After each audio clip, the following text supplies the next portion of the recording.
Hürmetlik Şərq Türkistanlıq qarindoshlar. Şərq Türkistan xəbər agentliğinin xəbərlər proqramısını görüşünüzü qızğın qarşı alırıq. Tövəndə təfsili məzmununu diqqətinizə sunumuz. 23 yanvar günü Birləşmiş Dövlətlər Təşkilatının Cenevədəki baş ştabında Xitayning kishilik huquq xotirasini umumyüzlük ko'zdan kechirish umumiy yig'ini ochilgan. Mazkur yig'inda Xitayning kishilik huquq masalalari Birləşmiş Dövlətlər Təşkilatı kishilik huquq kengashining universal qarorlik baholash xizmat guruhi tarafidan baholangan. Xitoy vakillari umkining dokladidan keyin har qaysi davlatlarning vakillariga 45 sekunddan vaqt berilgan bo'lib, ular bu vaqt ichida Xitoyning vaziyati haqidagi baholarini va fikr takliflarini o'qib o'tgan. Demokratik davlatlarning vakillari bo'lsa, Xitoyning kishilik huquq xotirasiga bo'lgan andishalarini o'ttirg'a qo'yishgan. Amerika, Angliya, Kanada, Avstraliya, Isroiliya, Avstriya, Shveysariya qatorliq davlatlar Xitoydagi barobarlik, erkinlik va ijtimoiy qurilishlar, shundaqla qonun bilan idora qilishning nacharlashib manganligini, Sharq Turkiston, Tibet va Hong Kongning vaziyatining og'irlashganligini tilga olishgan. Demokratik davlatlar Uyg'urlar haqida to'xtalganda birdek Xitoydan Birlashgan Davlatlar Tashkiloti kishilik huquq oliy komissarligining atalmish Xinjiang haqidagi dokladidagi fikr takliflarini amaliylashtirishni talab qilgan.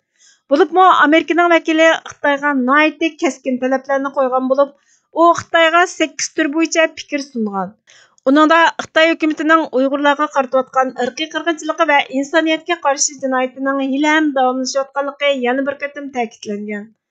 Sharq Turkiston surguni hukumati 23 yanvar kuni axborot e'lon qilib, xalqaro jamiyatni jiddiy amaliy harakat qo'llanib, Sharq Turkiston krizisini hal qilishga chaqirdi.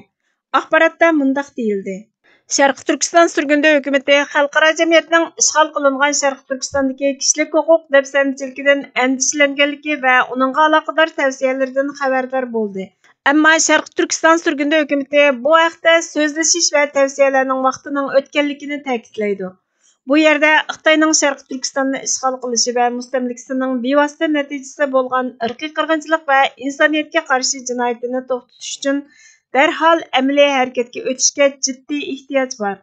Avstraliya, Belgiya, Kanada, Yaponiya, Angliya va Amerikani o'z ichiga olgan kam deganda 50 davlatning bergan tavsiyalari xalqaro kishilik huquq shartnomasini tasdiqlashdan Uyg'ur, Qozoq, Qirg'iz va boshqa Turkiya xalqlariga qaratilgan vahshiylikni to'xtatishgacha bo'lgan tadbirlarni o'z ichiga oladi.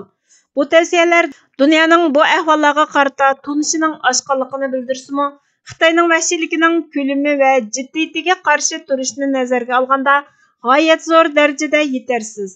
Sharq Turkistonning ahvoli faqat rayon xarakterlik masala bo'lib qolmasdan, balki xalqaro jamiyatning kishilik huquq va adolatni qo'g'dash irodasining siniqi.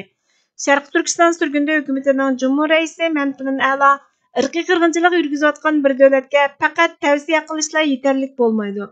Xitoyning Sharq Turkistondagi harakati xalqaro jamiyatning yolg'iz og'zidagi gapi bilan emas, balki amaliy harakat qo'llanib jiddiy aralashishni talab qiladi dedi. Sharq Turkiston surgunda hukumati bu tavsiyalardan xabardor bo'lgandan keyin ahamiyatli xalqaro qarshilikqa chaqiriq qiladi. Bu Sharq Turkistonning xalqaro jinoiy ishlar sud mahkamasidagi qonuniy arizlarini qo'llash va Xitoyning Sharq Turkistondagi irqiy qirg'inchilik va insoniyatga qarshi turish jinoyatini xalqaro adliya sudiga havola qilishni o'z ichiga oladi. 2024 yil Sharq Turkistonning vaziyati yanada intayin jiddiy bo'lib, millionlab Uyg'ur, Qozoq, Qirg'iz va boshqa turk xalqlari yanada Xitoyning terrorlikqa qarshi turish degan yolg'on bahonasi bilan turma va jazo lagerlariga qamalgan. Shuning bilan birga millionlagan Sharq Turkistonlik turk Sharq Turkistondagi hatto Xitoyning nurg'un joylaridagi majburiy emgak lagerlari va zavodlarda qul qilinmoqda. Taxminan 1 million Uyg'ur va boshqa turk bolalari davlat qarmog'idagi yetimxona va yotoqliq maktablarda mingisi yo'yilib, sodiq Xitoy fuqarosiga aylantirilmoqda. Masjidlar va boshqa diniy so'rinlar taqalgan, ibodat cheklangan. Uyg'ur va boshqa turk ziyolilari, jamoat va diniy rahbarlar, korxonchilar va jurnalistlar davomli turmaga tashlanyotdi. Uyg'ur va boshqa turk ayollari tug'mas qilib etilish, Uyg'ur va boshqa turk buvoqlarining onasining qo'sqidan majburiy tushirib etilishdek hodislar kishini cho'chitadi hamda dunyoviy jiddiy aralashishni talab qiladi. Sharq Turkiston surgunda hukumatining tashqi ishlar ministri Salih Xudoyor Sharq Turkistondagi ahvol kishini andishiga soladigan darajadagi bir insoniy krizisdir. Xitoy hukumatining sistemli turda qalaymaqan so'lab qo'yish, qo'l qilish, diniy e'tiqodiga va kulturiga besim qilish, majburiy tug'mat qilib o'tish va omilasini tushirib o'tish qatorliq qabiy usullar bilan Sharq Turkistondagi turk xalqining asosiy kishilik huquq va erkinligiga rəhimsizlarcha hujum qilish vahshiy qilmishi yolg'iz dunyo miqyosida e'tirof qilinishni talab qilib qolmasdan, balki yana kuchlik bir harakat qo'llanib, aralashishni talab qiladigan jiddiy bir haqiqat dedi. Sharq Turkiston surgundi hukumati Birlashgan Davlatlar Tashkilotini mustamlikachi davlatlar va xalqlarga mustaqillik berish xitobnomasi umumiy majlisda ma'qullangan 1514 nomerli qaroriga murojaat qilish orqali masalani yiltizdan hal qilishga chaqiriq qiladi. Bu harakat yolg'iz krizisning mustamlika va ishg'ol qilish taraflarini e'tirof qilib, masalaning hal qilinishiga qarata texnik keng bir usulni qulaylashtirib qolmay, ayni vaqtda Sharq Turkiston xalqining o'z taqdirini o'zi belgilash haqqini tonishi va hurmat qilish uchun xizmat qiladi. Bu Sharq Turkistonning mustamlikadan qutulishiga, Sharq Turkistonning mustaqilligining asliga kelishiga yo'l ochadi. Bu Sharq Turkiston xalqining erkinligini, mavjudligini, inson haqlarini kapolatga ega qilishning birdan-bir yo'lidir. Uningdan boshqa Sharq Turkiston surgundi hukumati Xitoyga iqtisodiy va diplomatik jazo yurgizish uchun hukumat, xalqaro tashkilot va fuqarolar jamiyatini o'rtaq bir tirishchanlik bilan birlashtiradigan dunyoviy ittifoqqa muhtoj.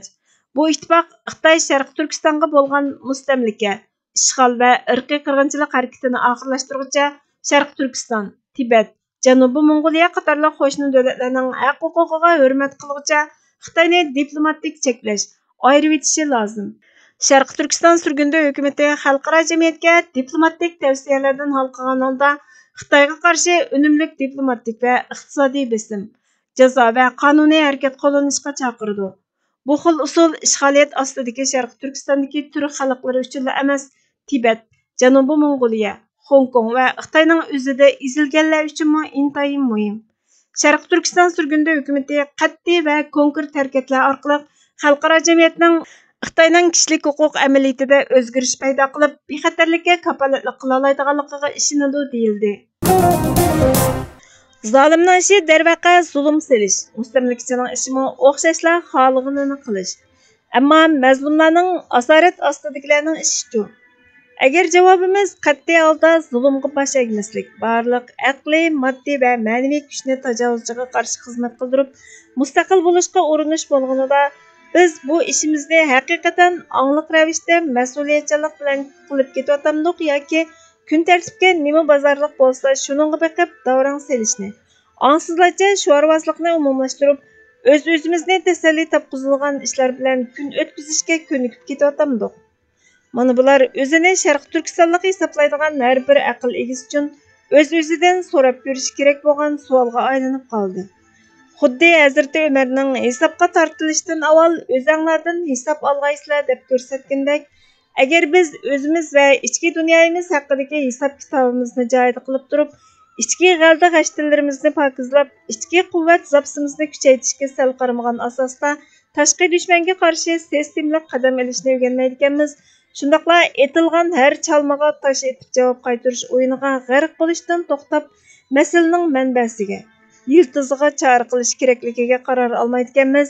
Hisobimiz bu dunyolikda dushmanning qo'li bilan elinsa, tangla mahsharda Rabbining huzurida ig'ir darajada elinmay qolmaydi.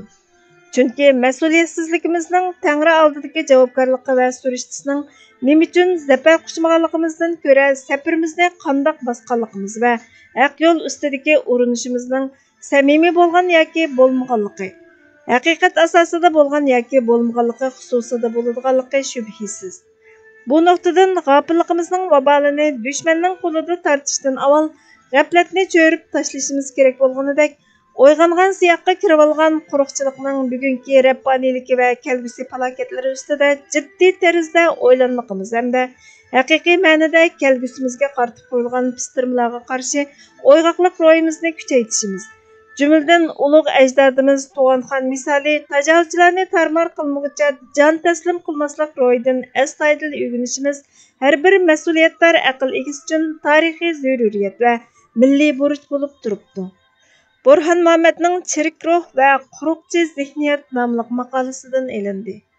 Bugungi xabarlarimiz bu yerda oxirlashdi. Bizga vaqt ayırğanlar üçün köpdən köp rəhmət. Kelar qıtımqı proqramımızda görüşküçə Allah'a amanet bolğaysızlar.